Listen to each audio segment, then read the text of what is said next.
moom itam Farba Ngom jël na décision pour daal di koy poursuivre si kanamu yoon ak wàllu yoonal la moom ki nga xam nekk moo di Sëñ Saliou dafa daal di bindoon si li nga xam nekk moo di unam que ni Farba aurait dépensé 1 milliard suñu ay koppar ñi daal di war a mën a amal benn ko marche peut-être plaidant pour ñu daal di koy war a mën a libérer si kanamu yoon ak wàllu yoonal alors dem gis neen ñu si ëpp ànd ki nga xam nekk moo di Farba génneen di weddi kàddu yi nga xam ni itam Sëñ Saliou koy yëkki na ko en ce qui concerne la libération justement de Farba Ngom. Alors comment est-ce que tu as analysé cela, mais aussi acte bi nga xam ni itam teg nañ ko pour Sëñ Saliou Gueye ni maximum d'informations sur sur ce grand meeting force à Ourossogui. Oui, j'attends la suite parce que dañuy annoncé plainte. Ils ont annoncé la plainte. Aujourd'hui, on dit aux Sénégalais, oui, ils ont passé à l'action. Farba Ngom décide de porter plainte Serigne Saliou Gueye et le journal Yor Yor. Man, j'aimerais avoir la suite. J'attends la suite. Parce que Serigne Saliou Gueye ñi annoncé woon fii plainte contre moom bëri nañu de.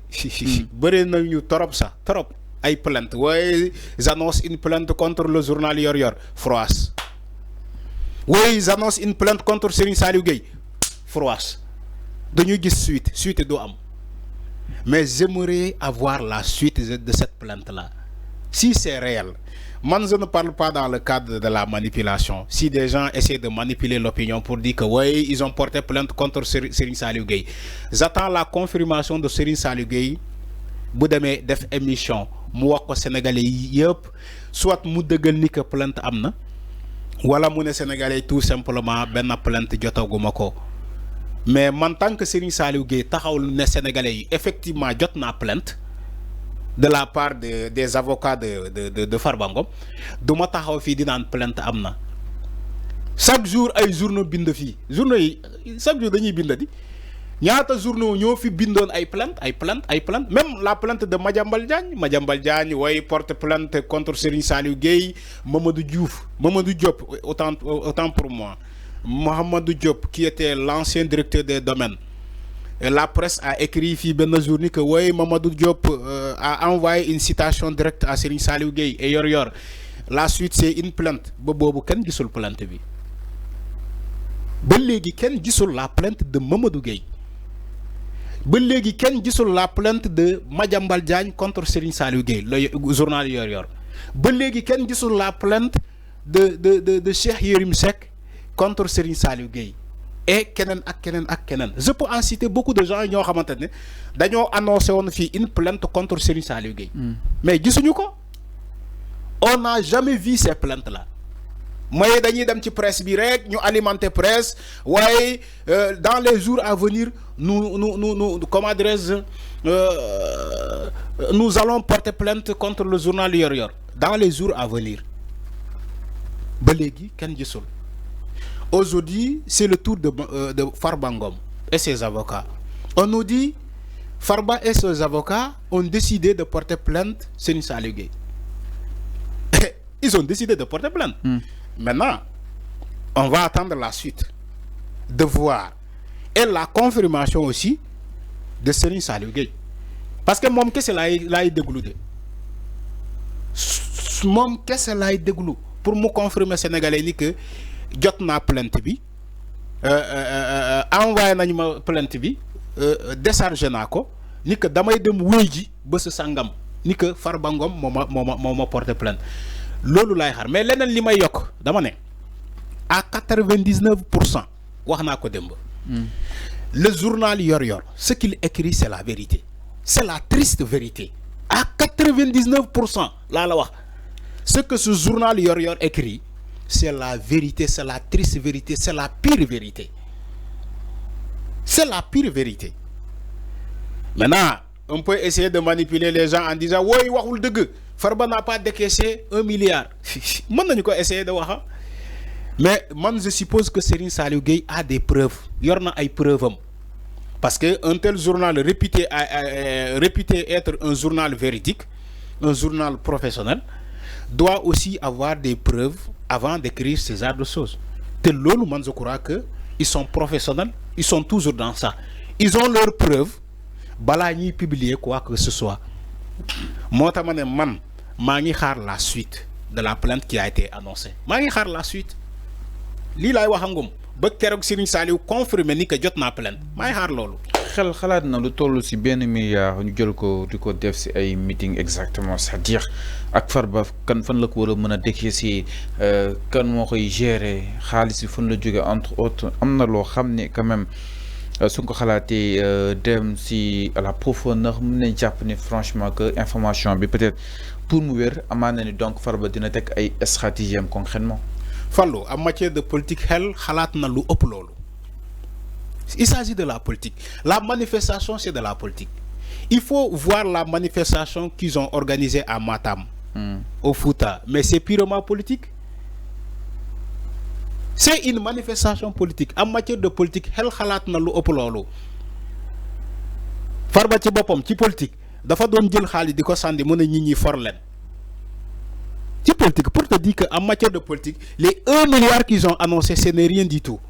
Pour les politiciens là, c'est une philosophie. Nous n'y pour capter la masse, ils cherchent de l'électorat. Te électorat d'Aflen Djaral Lune. Tu me dis, oui, c'est vrai que tu peux le dire. Est-ce que Hel Khalat Nako, Hel Khalat Nalu Opololo? Moi, selon les informations, ils ont dit simplement que ils ont décaissé 1 milliard. Mais je dis que est-ce que pour 1 milliard? Je dis est-ce que, je pose la question, est-ce que pour 1 milliard de ce qu'ils ont dépensé sur la manifestation là, ou bien la marche là? Il s'agit d'une marche politique. Maintenant, pour 100 milliards. Maintenant, donc, je ne dis pas que am na milliard. Dama ne mën na ko ëpp. Moo tax ma ne man damay xaar Serigne Saliou Gueye et la nouvelle plainte qui a été annoncée. Soit la confirmation de Serigne Saliou Gueye, ou bien mané kon lolu amul. Mané kon lolu amul. Man lolu lay xaar. Mais concernant xel xalaat na lolu, effectivement xel xalaat na lu ëpp lolu. Parce que politiciens yi dañuy yak xaalis, dañ koy yak. Parce que du xaalis buñu liggéey. Xaalis bi nga liggéey, billahi même boy dépenser sa 50 francs ci boutique bi, da ngay calculer. Parce que xaalis bobu yow ya ko liggéey avec la sueur de ton front. Mais xaalis bo liggéeyul mën nga ko dépenser ci lu la neex, lu ñor nga jënd, lu ñorul nga jënd. Lu ñor nga def, lu ñorul nga def. C'est ça les politiciens, c'est comme ça qu'ils pensent. Et Farba, lan lañ ko topé? Ay milliards lañ ko topé. Il dépense des milliards. Étant en prison. Fan l'aurait dépensé, fan lay jaar. Mais fan lay jaar. Farba a un conseiller financier. Fan lay jaar à moins que ñom ñu wax ñu fan lañuy jaar. Toutefois la vérité est révélée. Légui yow Farba qui est en prison, comment il gère la dépense chez lui? Je te pose la même question. Il est en prison, tu crois qu'il ne peut pas dépenser de l'argent? Non, ça c'est se tromper. Le gars qui est en prison, il peut dépenser de l'argent. Il peut dire à Dieu, prends mes comptes, mes cartes. Les cartes sont là. Tu prends mes cartes, tu vas décaisser. Je ne dis pas que c'est Farba qui a décaissé. Je dis il peut. Parce qu'il peut. Mais il peut.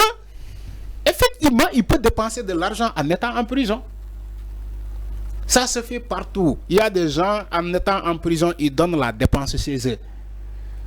Parce que ils ont une carte. On dit la femme, demande compte kibi, tu compte banque bi. Voilà le mot de passe. Tu insères la carte, le guichet automatique. Tu tapes le code, tu reçois l'argent. Ou bien j'ai un conseiller financier, tu vas le voir, man ma la bolé ak mom mu jox la. Ça se fait partout.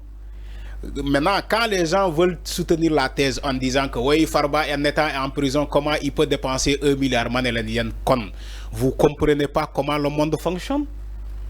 Vous comprenez pas comment le monde évolue? C'est révolu.